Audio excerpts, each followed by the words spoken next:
안녕하세요. 남아주기로 4월 1일 큐티 가이드입니다. 오늘 함께 보실 말씀은 사도행전 10장 9절에서 23절까지의 말씀입니다. 오늘 본문의 장면은 베드로가 머물고 있는 욥바로서 그쪽으로 장면이 전환되는 것을 보게 됩니다.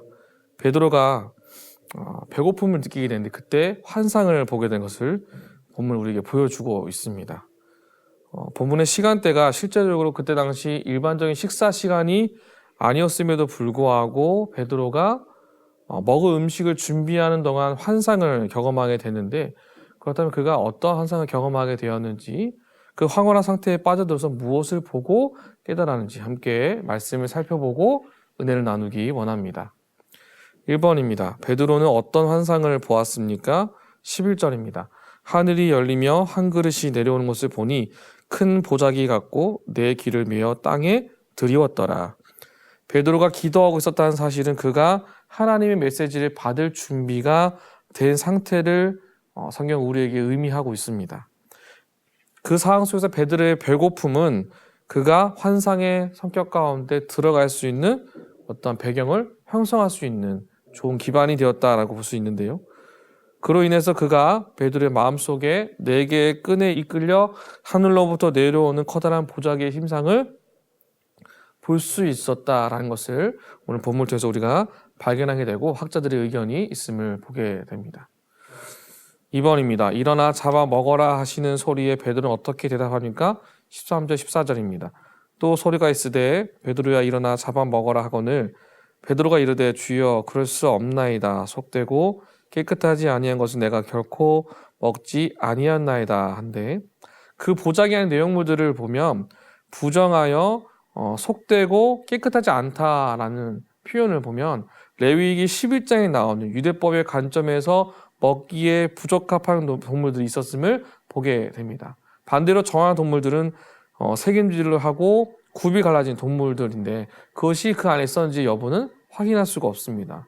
알 수 없지만 속되고 깨끗하지 않은 것을 먹을 수 없다라고 베드로가 스스로 이야기를 하고 있죠. 즉 그는 세속적이거나 부정한 그 어떤 것도 심지어 먹는 것까지 결코 자신의 습관으로 대입해서 받아들일 수 없다라고 그 명령에 대해서 항변하고 있음을 본문은 우리에게 보여주고 있습니다.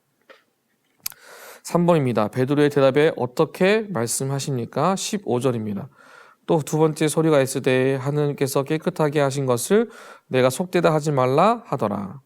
하나님은 베드로의 반응에 분명하고 명확하게 말씀하십니다.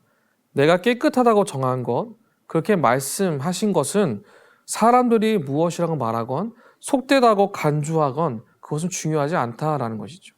사람들이 정한 기준, 그 질서에 따라 움직이는 것이 아니라 하나님의 말씀이 더 먼저가 되어야 하고 그 선언된 말씀을 통해 따라가는 것이 필요하다라는 것이죠. 이 일은 침묵이 생겨나고 보자기가 시선에서 사라지기 전까지 2차례나 더 발생하였음을 본문에서 볼 수가 있습니다. 이 환상의 결과는 베드로에게 구약 성경에서 정한 것, 인간이 먹기에 적합한 음식과 부정한 음식들 사이의 구별은 이제 폐지되었고, 앞으로 그리스도인들의 그 유대계 그리스도인들이 더럽혀질 것을 두려워하는 것이 아니라 하나님의 말씀의 선언에 집중하여 살아갈 것이 더 중요하다는 것을 본문은 우리에게 보여주고 있음을 보게 됩니다. 4번입니다. 하나님께서 베드로에게 환상을 보여주신 이유를 묵상해 봅시다. 후대 그리스도인들은 이 율법의 폐지가 예수님에 의해 도래된 새 질서의 부분이었고, 예수님이 말씀하신 여러 내용들이 정한 것과 부정한 것 사이에 유대적 구별의 폐지가 있음을 우리에게 보여주고 있다는 것을 우리가 보게 됩니다. 그만큼 우리 안에 정한 질서, 내가 생각한 속되다의 의미가 아닌 하나님의 계획과 하나님의 인도하심을 따라 걸어가는 것이 더 중요하다는 것을 우리는 본문을 통해서 발견하게 됩니다. 마지막 5번입니다. 내가 생각하는 범주로 다른 사람을 구분짓고 있지는 않습니까? 하나님께서 내게 보내신 사람이 누구이며 그를 어떻게 환대하여 복음을 전할지 생각해 봅시다. 사람이 정한 질서가 아닌 하나님이 정한 뜻 가운데 살아가는 삶이 가장 분명하고 명확한 것임을 오늘 본문은 우리에게 보여주고 있습니다. 하나님의 새로운 질서와 방향성을 따라가는 것, 이전에 정해진 율법과 규율에 얽매 있는 것이 아니라 하나님이 다시금 새롭게 보여주시는 그 길을 따라 걸어가는 것, 그것이 우리에게 중요한 선택이 된다는 것이죠.